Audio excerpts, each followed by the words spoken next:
Hello guys, അപ്പോൾ എൻ്റെ video ആദ്യമായിട്ട് കാണുന്ന ആൾക്കാരാണെങ്കിൽ മാക്സിമം സബ്സ്ക്രൈബ് ചെയ്തിട്ട് വീഡിയോ കാണുക. തൊട്ടടുത്തുള്ള ബെല്ലൈക്കണോട് പ്രസ് ചെയ്താൽ ഞാൻ അപ്ലോഡ് ചെയ്യുന്ന വീഡിയോസൊക്കെ നോട്ടിഫിക്കേഷൻ ആയിട്ട് കിട്ടുന്നതായിരിക്കും. അപ്പോൾ എൻ്റെ ഈ ചാനലിന് സിനിമ റിവ്യൂസും തിയേറ്റർ റിവ്യൂസും ഉണ്ടെന്ന് എല്ലാവരും മാക്സിമം സപ്പോർട്ട് ചെയ്യുക.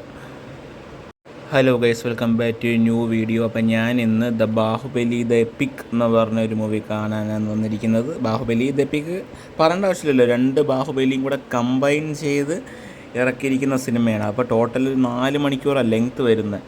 അപ്പോൾ ഈ മൂവിക്ക് വേറൊരു പ്രത്യേകതയും കൂടെ ഉണ്ട്. ഞാൻ ആദ്യമായിട്ട് ഏരീസ് പ്ലക്സിൽ വന്ന് കണ്ടിട്ടുള്ള സിനിമ എന്ന് പറഞ്ഞാൽ Baahubali the beginning, first part ഏരീസിൽ വന്ന് ഞാൻ കണ്ട സിനിമ ബാഹുബലി ദ ബിഗിനിങ് ആണ്. അതുപോലെ തന്നെ ഏരീസിൽ ഫസ്റ്റ് സ്ട്രീം ചെയ്ത ആദ്യത്തെ ഷോ ബാഹുബലി ദ ബിഗിനിങ് ആയിരുന്നു, OD1. അപ്പോൾ ഇന്ന് OD1 OD5 മലയാളം ബുക്ക് ചെയ്തിരിക്കുന്നത്. അന്ന് ഞാൻ കണ്ട തമിഴായിരുന്നു. ഞാൻ 5ാം ക്ലാസ് പഠിക്കുമ്പോഴാണ് ബാഹുബലി ദ ബിഗിനിങ് ഇറങ്ങിയത്. അപ്പോൾ അന്ന് കണ്ട തമിഴായിരുന്നു. അപ്പോൾ ഇന്ന് ഞാൻ മലയാളം കാണാൻ വന്നിരിക്കുന്നത്. അപ്പോൾ എന്തായാലും അതിൻ്റെ ഒരു എക്സ്പീരിയൻസ് എന്തായാലും ഇട്ടേക്കാം. പിന്നെ കൂടുതൽ നീട്ടുന്നില്ല. അപ്പോൾ നമുക്ക് ഇനി എന്ത് പറയാം, ചെയ്യേണ്ടാത്ത ബാക്കി വിശേഷങ്ങളൊക്കെ പറയാം. അങ്ങനെ കൈസ് ഞാൻ OD5 കയറിയിരിക്കുകയാണ്. എന്ത് പറയാം, ഞാൻ മാക്സിമം ബാക്ക് സൈഡ് നോക്കിയാണ് ബുക്ക് ചെയ്തിരിക്കുന്നത്. അപ്പോൾ എന്തായാലും നമുക്ക് ഇനി സിനിമ തുടങ്ങിയിട്ട് ഇൻ്റർവെല്ലായിട്ട് ബാക്കി വിശേഷങ്ങളൊക്കെ പറയാം.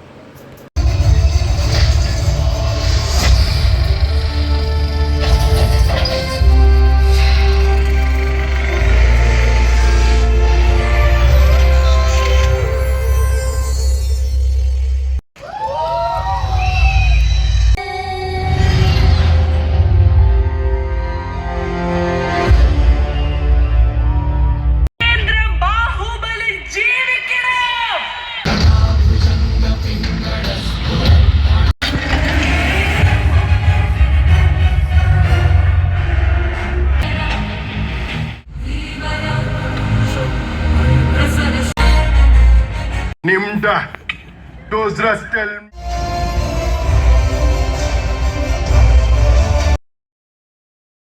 അങ്ങനെ കഴിച്ച പടം ഫസ്റ്റ് ഹാഫ് കണ്ട് കഴിഞ്ഞിരിക്കണമെന്ന് പറയാം. കുറേ രംഗങ്ങൾ കട്ട് ചെയ്തിട്ടുണ്ട് കേട്ടോ. ഞാൻ കുറച്ച് രംഗങ്ങൾ എനിക്ക് ഇതിനകത്ത് ഇടാൻ പറ്റുള്ളൂ, അല്ലെങ്കിൽ കോപ്പിറൈറ്റ് വീഴും. അപ്പോൾ ഇതിനകത്ത് പറയുകയാണെങ്കിൽ കുറേ രംഗങ്ങൾ കട്ട് ചെയ്യുകയും ചെയ്തു. അതുപോലെ നമ്മൾ കാണാത്ത കുറച്ച് സീനൊക്കെ ആഡ് ആവുകയും ചെയ്തിട്ടുണ്ട്. കാണാത്ത കുറേ സീൻ എന്ന് പറയാൻ പറ്റില്ല. നമ്മൾ ആദ്യം കണ്ട ആ സിനിമയുടെ ഫ്രെയിമിൽ നിന്ന് മാറി വേറെ ആംഗിളിൽ നിന്നൊക്കെ എടുത്ത ഫ്രെയിമിൽ നിന്നൊക്കെ നമ്മൾ ഇപ്പോൾ പുതിയതിൽ കാണുന്നത്. പക്ഷേ മെജോറിറ്റിയും സീൻസ് കട്ട് ചെയ്തിട്ടുണ്ട്. മെയിൻലി ആ 2 പാട്ടും കട്ട് ചെയ്ത്, മനോഹരി പാട്ടും പച്ച തീനിയായുടെ ഒരു പാട്ടും 2 പാട്ടും കട്ട് ചെയ്തിട്ടുണ്ട്. ആകെപ്പാടെ ഞാൻ ചന്ദേനെയും ആകെ ഫസ്റ്റ് സീനിനെ കണ്ടുള്ളൂ. പിന്നെ മറ്റേ ആ 2 പാട്ടേ ഉള്ളൂ. ബാക്കി മെജോറിറ്റി സീൻസും കട്ട് ചെയ്ത് ആകെപ്പാടെ 1 മണിക്കൂർ കൊണ്ടാണെന്ന്, 1.25 മണിക്കൂർ കൊണ്ടാണ് ഫസ്റ്റ് സിനിമ ഫുൾ തീർന്നത്. അപ്പോൾ കുറേ രംഗങ്ങൾ കട്ട് ചെയ്തു. കട്ട് ചെയ്യാനേ കാര്യമുള്ളൂ, കാരണം അല്ലാതെ ഇറക്കി 6 മണിക്കൂറൊക്കെ ആവും. അപ്പോൾ എന്തായാലും കാണാത്ത ഒരാൾക്ക് ഈ സിനിമ തിയേറ്ററിൽ പോയി കാണാത്ത ഒരാൾക്കാർക്കാണെങ്കിൽ നല്ലൊരു എക്സ്പീരിയൻസ് ആയിരിക്കും. ഞാൻ എന്തായാലും ഫസ്റ്റ് ടൈം കണ്ടിട്ടുണ്ട് ഈ സിനിമ ഇറങ്ങിയപ്പോൾ തന്നെ. അതുകൊണ്ട് എനിക്ക് ഒരു വേറെ എക്സ്പീരിയൻസ് ആയിട്ട് തോന്നുന്നില്ല, കാരണം അന്നേ എനിക്ക് നല്ലൊരു കിടിലൻ എക്സ്പീരിയൻസ് തന്നിട്ടുള്ളൂ. അതിൻ്റെ അതേ ഫീലിൽ തന്നെ കണ്ടിട്ടുണ്ട്. അപ്പോൾ ഇൻ്റർവെല്ലായപ്പോൾ ജസ്റ്റ് ജ്യൂസൊക്കെ വാങ്ങിച്ച് അകത്ത് കയറിയിട്ടുണ്ട്. എന്താ പറയുക, എനിക്ക് ഫസ്റ്റ് ഹാഫ് കണ്ട് റേറ്റിംഗ് പറയേണ്ട ആവശ്യമില്ലല്ലോ. ഈ സിനിമയുടെ റേറ്റിംഗ് പറയേണ്ട ഒരു ആവശ്യമില്ല, അത്രയും നല്ല റേറ്റിംഗ് ഉള്ള സിനിമയാണ്. അപ്പോൾ എന്തായാലും എൻ്റെ റേറ്റിംഗ് പറയേണ്ട ഒരു ആവശ്യവും ഇല്ല. അപ്പോൾ OD1 ആക്കാത്തതിൻ്റെ ഒരു വിഷമമുണ്ട്, കാരണം OD1 DS ആയിരുന്നു. അപ്പോൾ അതും ആളുണ്ട്. പക്ഷെ ഇത് നല്ല ഹൗസ്ഫുള്ളെന്ന് പറയാൻ പറ്റില്ല, കുറച്ച് ആൾക്കാരുണ്ട്. അപ്പോൾ എന്തായാലും ഇനി സെക്കൻഡ് ഹാഫ് കൂടെ കണ്ടിട്ട് ബാക്കി വിശേഷങ്ങളൊക്കെ പറയാം. ഇതിൻ്റെ ഈ ഇൻ്റർവെൽ പഞ്ച് എനിക്ക് നല്ല ഇഷ്ടപ്പെട്ടു. Why Kattappa kill Baahubali VKKB അങ്ങനെ എഴുതി വെച്ചത് കൊള്ളാം. എനിക്കത് ഇഷ്ടപ്പെട്ടത്.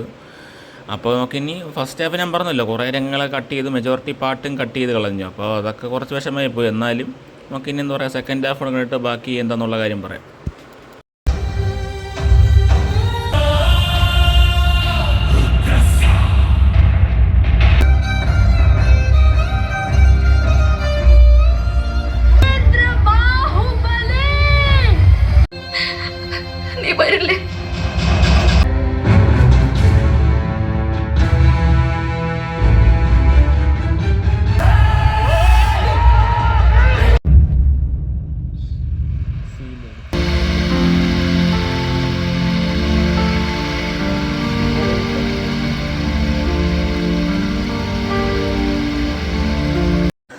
അങ്ങനെ കഴിച്ച പടം സെക്കൻഡ് ഹാഫ് കൂടെ കണ്ട് കഴിഞ്ഞിരിക്കുകയാണ്. ഞാൻ പറഞ്ഞ പോലെ തന്നെ സെക്കൻഡ് ഹാഫിലും കുറേ രംഗങ്ങൾ ഡിലീറ്റ് ചെയ്തിട്ടുണ്ട് കേട്ടോ. ഞാനും എൻ്റെ കൂട്ടുകാരും കൂടെ ഇന്ന് ഈ സീറ്റാണ് ബുക്ക് ചെയ്തത്, സോഫ സീറ്റ്. ഇന്നൊരു ഓഫറിൽ കിട്ടി അപ്പോൾ ഈ ഒരു സീറ്റ്. അപ്പോൾ ക്യാൻസലേഷൻ ഉണ്ടായിരുന്നു. അപ്പോൾ ഈ സീറ്റ് ആയതുകൊണ്ടിരുന്ന് കണ്ട, അല്ലെങ്കിൽ എങ്ങനെ ഇരുന്ന ആൾക്കാർ കാണുമെന്ന് ഡൗട്ടാണ്. കാരണം 4 മണിക്കൂർ അതിൻ്റെ ലെങ്ത്ത് വരുന്നത്, നല്ല ഡ്യൂറേഷൻ ഉണ്ട്. ഡിലീറ്റ് ആക്കിയിട്ട് പോലും നല്ല ഡ്യൂറേഷനുണ്ട്. ഈ സെക്കൻഡ് ഹാഫിലും കുറേ രംഗങ്ങൾ ഡിലീറ്റ് ആക്കിയിട്ടുണ്ട്. കുറേ രംഗങ്ങൾ എനിക്ക് തോന്നുന്നു മിക്ക രംഗങ്ങൾ ഡിലീറ്റ് ആക്കി, അതുപോലെ തന്നെ കുറച്ച് രംഗങ്ങൾ ആഡാക്കി. അതുപോലെ തന്നെ സെക്കൻഡ് ഹാഫ് സമയത്ത് കുറേ സമയത്തൊക്കെ സ്ക്രീനിൽ എഡിറ്റിങ്ങിൻ്റെ പ്രശ്നം കാണുന്നുണ്ട്. എഡിറ്റിംഗ് കട്ടായി മാറുന്നതിൻ്റെ കുറേ പ്രശ്നങ്ങൾ നമുക്ക് ഫീൽ ആവുന്നുണ്ട്. പടം കൊള്ളാമെന്ന് അറിയാമല്ലോ എല്ലാവർക്കും. പക്ഷേ ഇത്രയും നേരം ഇത് ഫുള്ളായിട്ട് ഇറക്കിയാൽ പോലും 6 മണിക്കൂറാവും. എന്നാലും 4 മണിക്കൂർ എന്നുള്ള ചെറിയൊരു ഡ്യൂറേഷനാണ്. ഈ സിനിമയെ വെച്ച് അപേക്ഷിക്കുമ്പോൾ ചെറിയ ഡ്യൂറേഷനാണ്. എന്നാലും മടുക്കും കുറേ കഴിയുമ്പോഴൊക്കെ. നമ്മൾ കണ്ട സാധനം തന്നെ ആകുമ്പോൾ കുറച്ച് നേരം ആകുമ്പോൾ മടുക്കും. പിന്നെ ഞാൻ പോയി കണ്ടെന്നേ ഉള്ളൂ. എന്നാലും കുഴപ്പമില്ല, എനിക്കെന്തായാലും ഇഷ്ടപ്പെടുക. എക്സ്പീരിയൻസ് എന്തായാലും അതുപോലെ തന്നെ കിട്ടിയിട്ടുണ്ട്. അപ്പോൾ കുറേ പാട്ടുകളൊക്കെ ഡിലീറ്റ് ആക്കിയതിൻ്റെ വിഷമം മാത്രമേ ഉള്ളൂ. എന്നാലും പടം മൊത്തത്തിൽ പറഞ്ഞാൽ കൊള്ളാം. എക്സ്പീരിയൻസ് എന്തായാലും എനിക്ക് ഇഷ്ടപ്പെട്ടു. അപ്പോൾ എന്തായാലും നമുക്കിനി എന്താ പറയുക, എൻ്റെ വീഡിയോ ഇഷ്ടപ്പെട്ടെങ്കിൽ ലൈക്ക് ചെയ്യുക, ഷെയർ ചെയ്യുക, സബ്സ്ക്രൈബ് ചെയ്യുക, തൊട്ടടുത്തുള്ള ബെല്ലൈക്കണോട്ട് പ്രസ് ചെയ്താൽ ഞാൻ അപ്ലോഡ് ചെയ്യുന്ന വീഡിയോസൊക്കെ നോട്ടിഫിക്കേഷൻ കിട്ടുന്നതായിരിക്കും. അപ്പോൾ നമുക്കിനി വരുന്ന അടുത്ത ഏതെങ്കിലും സിനിമയുടെ റിവ്യൂ ഇടാം. ഇത് ഞാൻ വെറുതെ വന്ന് കണ്ടു, അതിൻ്റെ റിവ്യൂ ഇട്ടെന്നേ ഉള്ളൂ. അപ്പോൾ നമുക്കിനി അടുത്ത വീഡിയോ കാണാം. ബൈ.